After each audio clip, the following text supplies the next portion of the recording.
Am I the a-hole for choosing my little sister over wife? I, 29 male, have been married to my wife, 29 female, for 4 years. I have a little sister, 10 female, who lives with my parents. 2 months ago, my parents tragically passed away in a car accident. It has been very tough for my sister and I, but we are managing. I am the only brother, so I decided to take in my little sister and be her guardian. So here comes the issue. My wife and I already decided that we did not want kids. When I told her, she refused and said she did not sign up to be a parent, and we had already decided that. I told her I understand, but life is unfair and sometimes things happen that force us to do things outside of our comfort zone because it is the morally right thing to do. She said that I should put her in foster care or for adoption.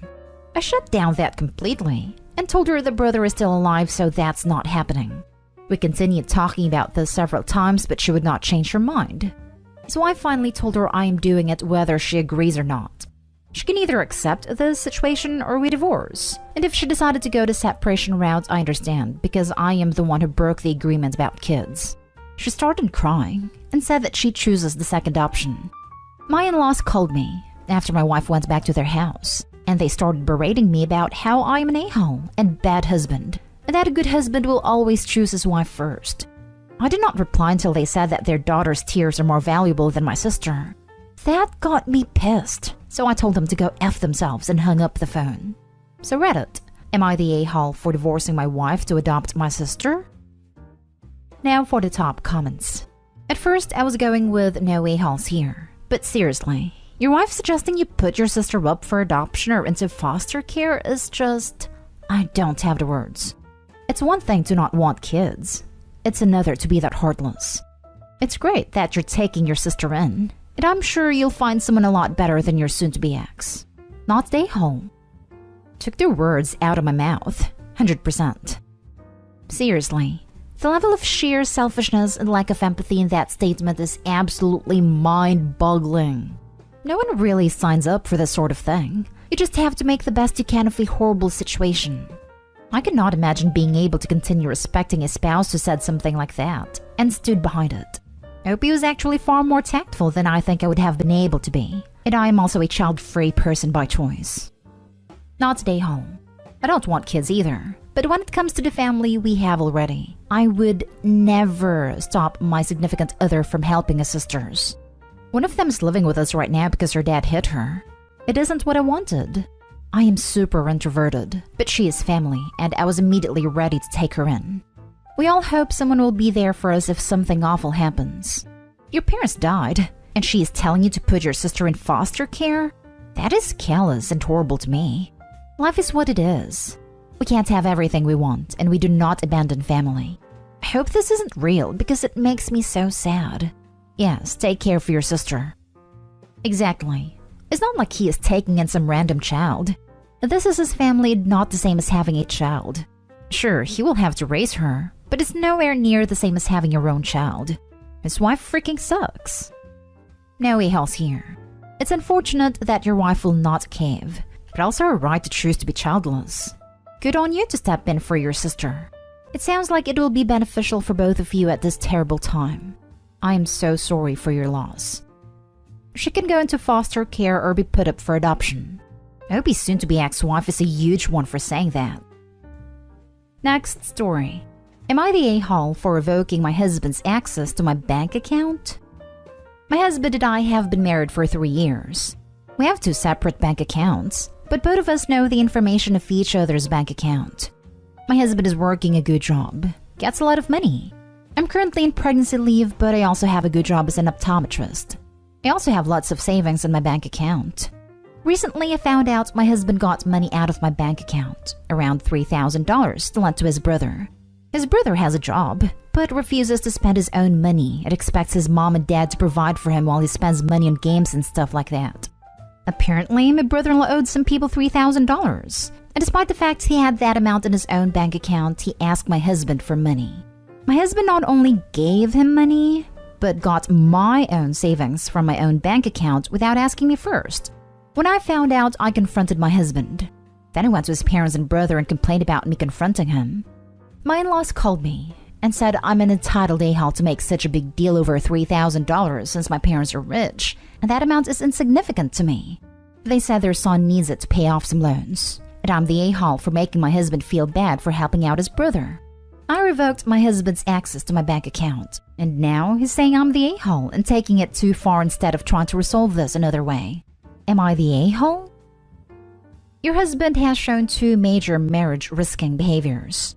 1. He broke your trust by stealing from your personal account. He didn't ask you if you'd want to help the brother. He didn't use his money, and he didn't even tell you what he did on his own. He knew it was wrong and did it anyways. 2. He sicked his family on you rather than deal with the problem with you directly. Not the a-hole. I think your marriage has hit a major crisis, and this should not be swept under the rug. Don't forget this gem. My in-laws called me and said I'm an entitled a-hole to make such a big deal over $3,000 since my parents are rich, and that amount is insignificant to me. There are a couple more problems here. 1. The enabling entitlement means brother is going to be a lifelong millstone around his family's neck. There will always be something he needs that the rest of the family will mobilize themselves into gathering for him. 2. The in-laws are gold diggers. They know Opie's parents are well off. The expectations of Opie bankrolling them are and will continue to be high. Not the a-hole. Maternity leave is when you are at your most vulnerable. There is a reason most women who are having babies get asked by nurses if they have a safe home environment. Your husband just told you that A. He'll help himself to your income without your approval. B. He'll help himself to your income while you aren't earning your normal wages, as in eating into your safety net. C. He won't let you raise issues and will walk out on you, and presumably your child, although it's not clear how long he was gone, if you take issue with his behavior. And D. He will get his family to bully you when you disagree. So Opie, is this a safe and healthy marriage? Not the a-hole. I fully believe that if you're married, you should be all in and combine your finances.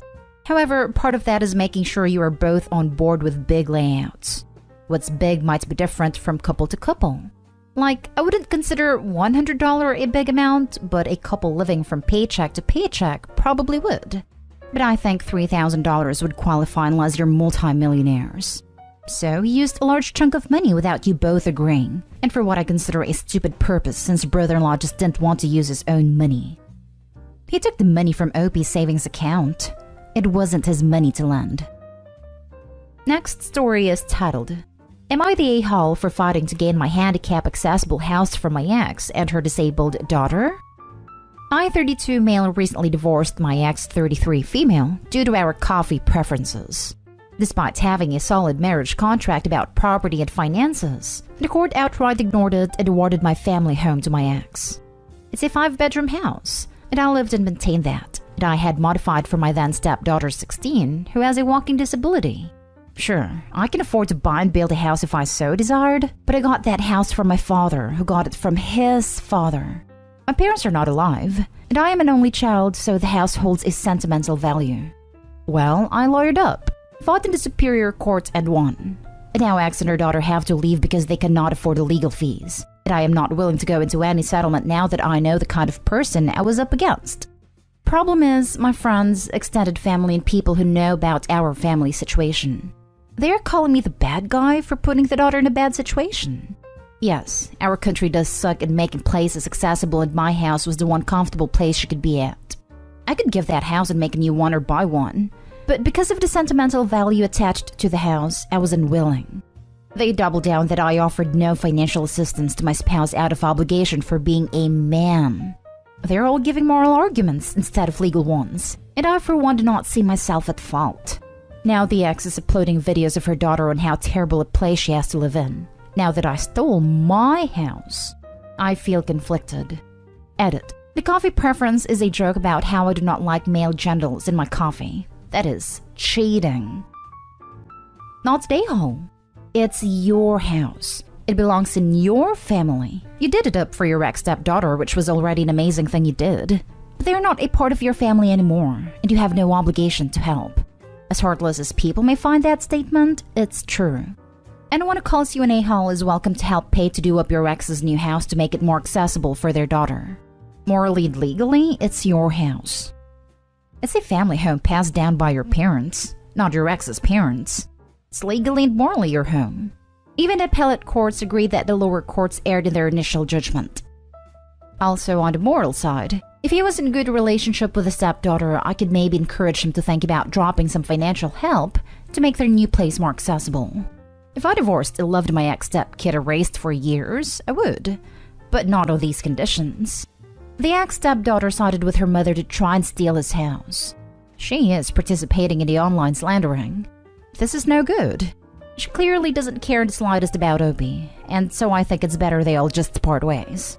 I know children can be swayed by their parents, but she is old enough to have a sense of right and wrong.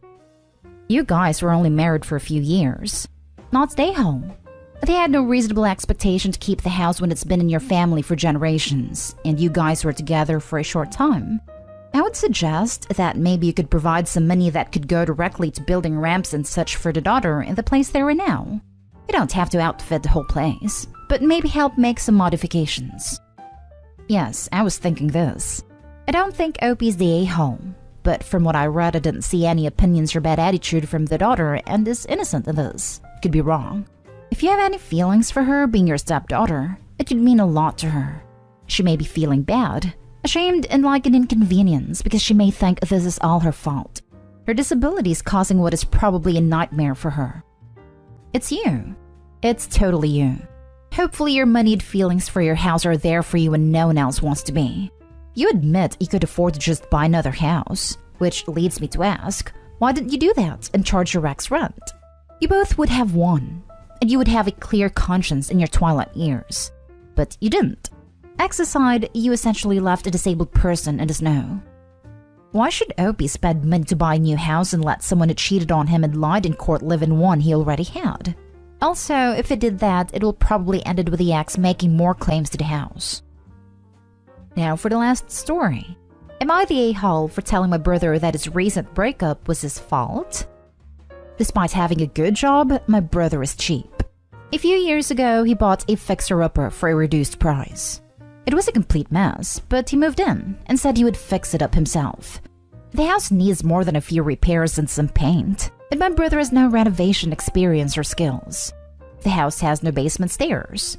When the hot water tank broke, he couldn't find anyone to fix it because there was no way to get a person and their tools down the rickety ladder. He hasn't had hot water for over 2 years.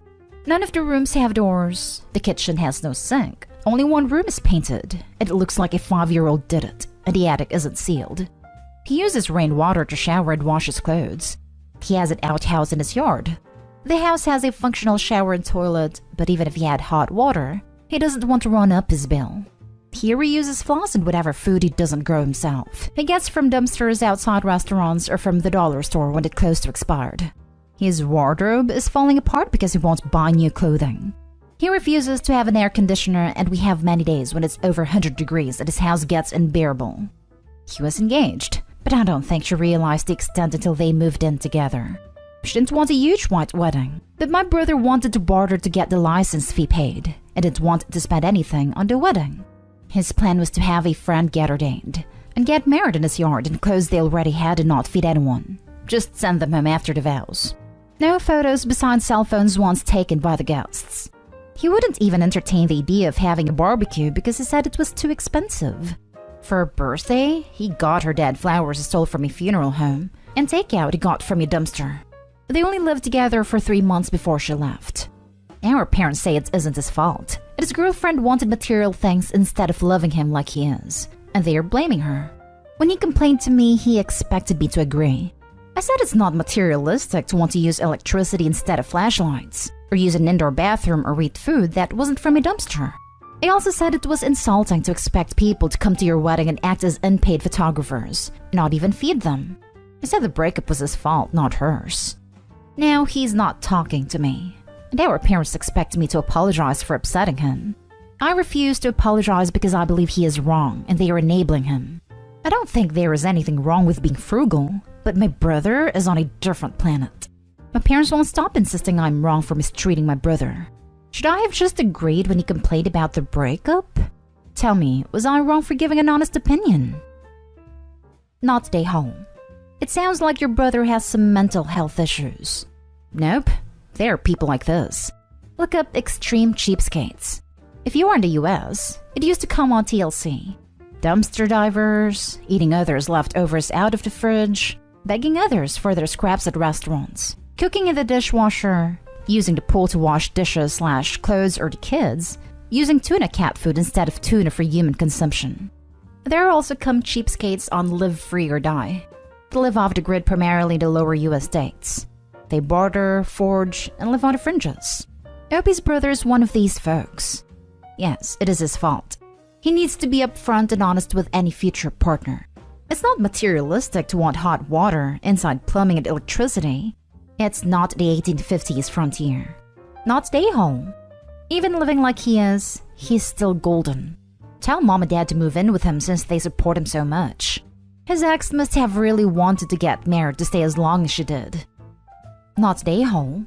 She's not materialistic. She wants common things like hot water and the ability to go into the basement or food that's not from the dumpster. That's unsafe and hazardous. Who would be okay with living like that? That's unacceptable. You're right, Opie. Weird that their definition of materialistic seems to be doesn't want to live in their own filth. Not stay home. There's cheap and thrifty, but this is something else. He needs help. Yep, there's a huge difference between being frugal/thrifty and being miserly. Frugal is not willing to spend $100 for a t-shirt, but will go to a thrift store and pick a good quality t-shirt, and occasionally splurge on something personal like an annual cruise. Buying mostly affordable things without significantly compromising on quality and safety. Miserly is the brother who will do anything and everything to save a penny. Like waiting until clothes become hole-ridden rags before buying a cheap and poor quality $3 t-shirt. And other things despite significant inconvenience in sacrificing personal comfort and safety.